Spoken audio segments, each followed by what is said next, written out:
Bonjour à tous et bienvenue sur Crypto Flash, la chaîne de l'actualité crypto. Aujourd'hui, on va bien sûr parler de la hausse des crypto-monnaies, mais aussi de plein d'autres choses, d'une crypto qui a explosé suite à une annonce. On va aussi parler de finances décentralisées et de plein d'autres sujets. Tous les jours, le meilleur de l'actualité crypto. N'hésitez pas à vous abonner, à activer la cloche pour ne rien rater.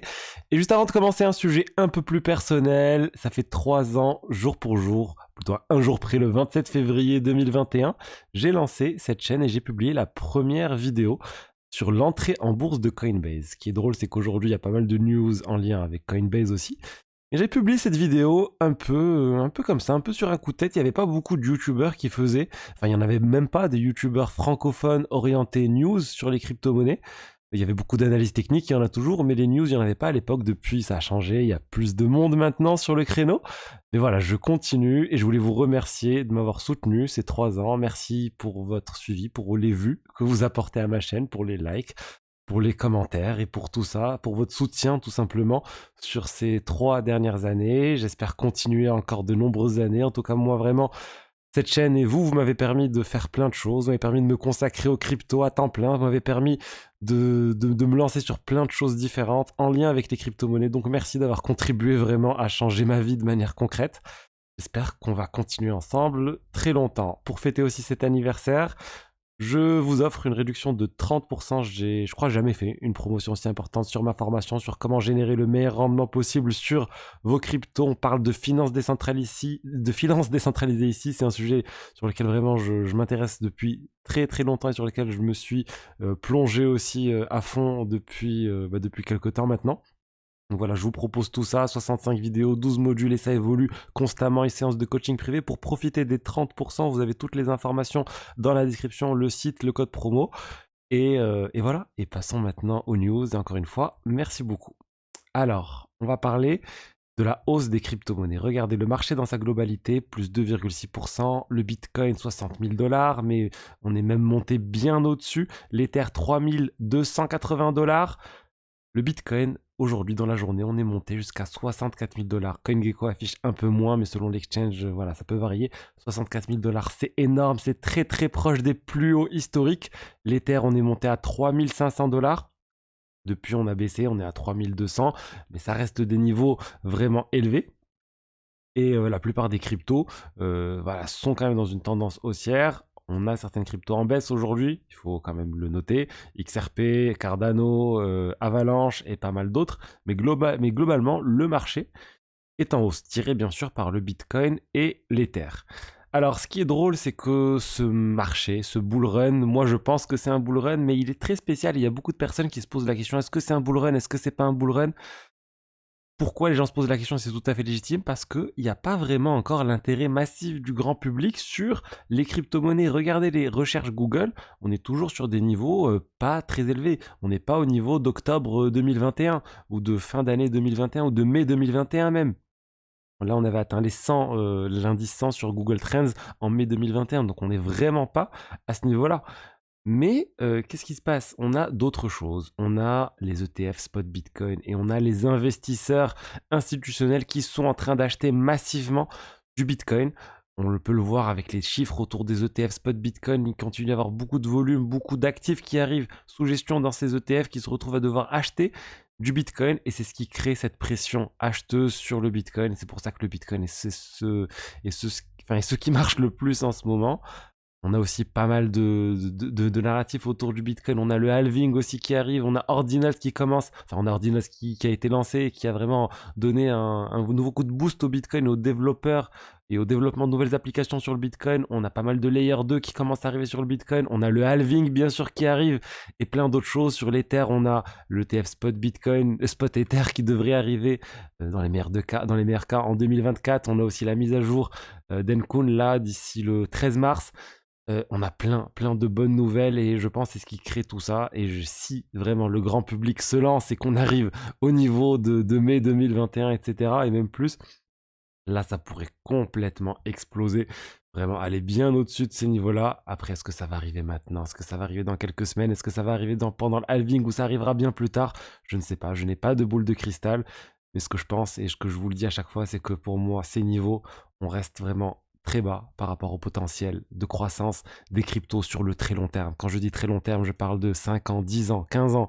On est vraiment qu'au début. Et si les cryptos fonctionnent, si les cryptos vraiment sont adoptés massivement par les pays, par les banques et par tout le monde en fait, pour moi ça sera vraiment bien au-dessus de tout ça, au moins x10 on va dire par rapport au niveau actuel, mais c'est vraiment pour si on a une adoption massive des crypto-monnaies bien plus que ce qu'on a maintenant, et comme je l'ai dit par les États, par les banques centrales et par les institutionnels de manière globale.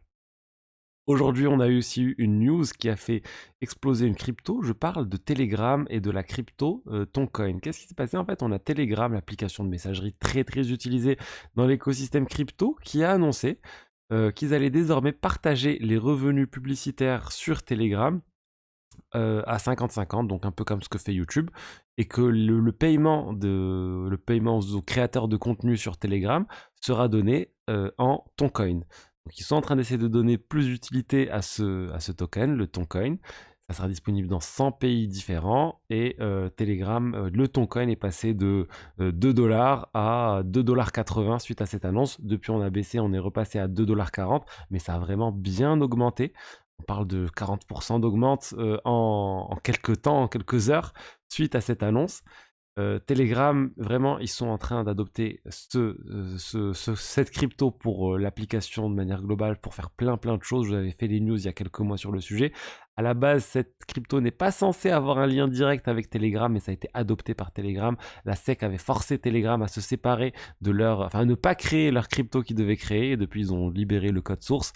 Et la communauté a créé, on va dire, cette crypto, même si je pense qu'il y a toujours des liens assez étroits, peut-être les investisseurs, peut-être les fondateurs de Telegram qui ont dû investir dans cette crypto ensuite sur le marché secondaire. On n'a pas plus d'infos sur le sujet. Ensuite, Coinbase aujourd'hui a bugué. Coinbase, suite à l'afflux massif d'utilisateurs, ils ont commencé à afficher une balance de 0. Les gens se sont connectés sur leur compte Coinbase, ils ont vu qu'ils avaient 0. Certaines fois, ils n'arrivent même plus à trader. Alors, il y a juste eu un bug, hein, c'était un problème technique. Il y a eu le message de Brian Armstrong sur le sujet. Ils ont dit on n'avait pas anticipé autant d'utilisateurs, on avait anticipé 10 fois plus d'utilisateurs que la normale, et on avait suffisamment de serveurs et de choses mises en place pour répondre à cette demande, mais on a eu une demande au-dessus de 10 fois plus, et du coup on n'avait pas suffisamment de capacité pour pouvoir absorber cette charge. Ils ont dit qu'ils allaient faire mieux, mais voilà, c'est vraiment un point négatif pour Coinbase. D'autres exchanges, Binance, j'imagine, a un volume de trading beaucoup plus important que Coinbase, et ils n'ont pas eu de problèmes similaires. Ça veut dire qu'ils avaient mieux prévu les choses. Coinbase, ils ont essayé d'être juste vraiment ric-rac au niveau de la capacité, et finalement, ils auraient dû voir beaucoup plus large. Mais bon, finalement, ça a été résolu. Et pour moi, c'est encore un indicateur du bull run. Quand vous avez Coinbase qui plante parce qu'il y a trop d'utilisateurs, c'est que les gens sont en train d'arriver sur le marché crypto. Ensuite, on va parler de Coinbase encore, et cette fois, je vous parle de cet exchange parce qu'ils sont en train de contribuer à la décentralisation du réseau Ethereum en introduisant 2 nouveaux logiciels pour pouvoir staker sur Ethereum. Jusqu'à maintenant, sur Coinbase, ils utilisaient uniquement Get, qui est le logiciel dominant. Là, ils vont introduire 2 autres logiciels qui sont beaucoup moins dominants. On parle de Erigon et de Nethermind. C'est quelque chose de très important pour avoir une meilleure diversité des logiciels qui font tourner le réseau Ethereum, qui sont utilisés par les nœuds, par les validateurs sur le réseau Ethereum. Comme ça, en cas de bug sur un des logiciels, ça ne crée pas un bug sur tout le réseau. Il faut vraiment que ça soit le plus décentralisé possible, le plus diversifié possible pour avoir un réseau plus résistant et plus résilient. Ensuite, on va parler là de finances décentralisées, et je voulais vous parler d'Aave et de Morpho. Aave, le géant du lending, clairement le premier protocole de lending borrowing actuellement, qui avait un gestionnaire de risque qui s'appelait Gantlet. C'est une société spécialisée dans la gestion du risque et qui a décidé du jour au lendemain de ne plus travailler pour Aave. Et juste après, ils ont annoncé travailler avec Morpho. Et surtout, ils ont annoncé lancer limite un concurrent de Aave en se basant sur Morpho, qui est ce protocole de lending qui est un peu une couche très basse, qui permet ensuite de créer plein d'autres protocoles avec des niveaux de risque différents, de lending, borrowing toujours, et du coup on peut recréer un clone de Aave avec Morpho. Et c'est Gantlet qui va gérer tout le risque de cette version-là. Ça change complètement le modèle, alors que là, sur Aave, ils étaient un simple prestataire de service qui touchait 1 ou 2 millions de dollars par an. Là, ils vont pouvoir avoir un vrai protocole qui va leur être dédié, où ils vont gérer les risques et être rémunérés en fonction des dépôts, des utilisateurs, etc.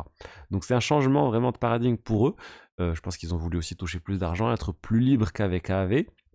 Et là, bah voilà, tant mieux pour Morpho, tant mieux pour Gauntlet. Et pour moi, vraiment, Morpho, ça va se développer massivement. Ma prédiction sur le long terme aussi, c'est que Morpho va être un concurrent vraiment d'AAV, que potentiellement Morpho pourrait dépasser AAV sur le long terme. Parce que pour plein de raisons, la simplicité, la composabilité et plein d'autres choses, vraiment, j'ai confiance dans Morpho. On me rappelle, ils n'ont toujours pas de tokens transférables. Vous pouvez gagner des tokens en faisant du lending, du borrowing sur Morpho, mais le token, vous n'allez pas pouvoir le vendre pour l'instant. Vous n'allez même pas pouvoir le transférer, donc ça sera activé un jour. C'est un peu comme les points actuellement, sauf que c'est des vrais tokens qui vont un jour être transformés en tokens que vous allez pouvoir vendre et sur les exchanges par exemple. Donc c'est un sorte d'airdrop qui a lieu en ce moment, mais on ne sait pas quand est-ce que les gens pourront vendre ces tokens. Après, ils ont levé dans les 16 millions de dollars, donc ils ont de quoi tenir encore quelques temps, mais au bout d'un moment, ils devront faire l'airdrop pour avoir de la liquidité. Et en parlant d'airdrop, je vous rappelle, c'est demain que Blast va lancer la possibilité de retirer les Ethers qui sont bloqués sur Blast et les USDC. Ça fait un moment qu'on attend ça. N'oubliez pas si vous voulez le faire. Après, si vous voulez rester pour l'airdrop plus longtemps, vous pouvez aussi, parce que c'est pas tout de suite que les jetons de l'airdrop vont être donnés. Donc voilà ce que j'avais à vous dire aujourd'hui sur les diverses actualités crypto du jour. J'espère que le contenu vous a plu. Si c'est le cas, n'hésitez pas à liker, à commenter, à vous abonner. Et vous avez le lien pour la formation dans la description. Je vous dis à demain pour la suite. Au revoir.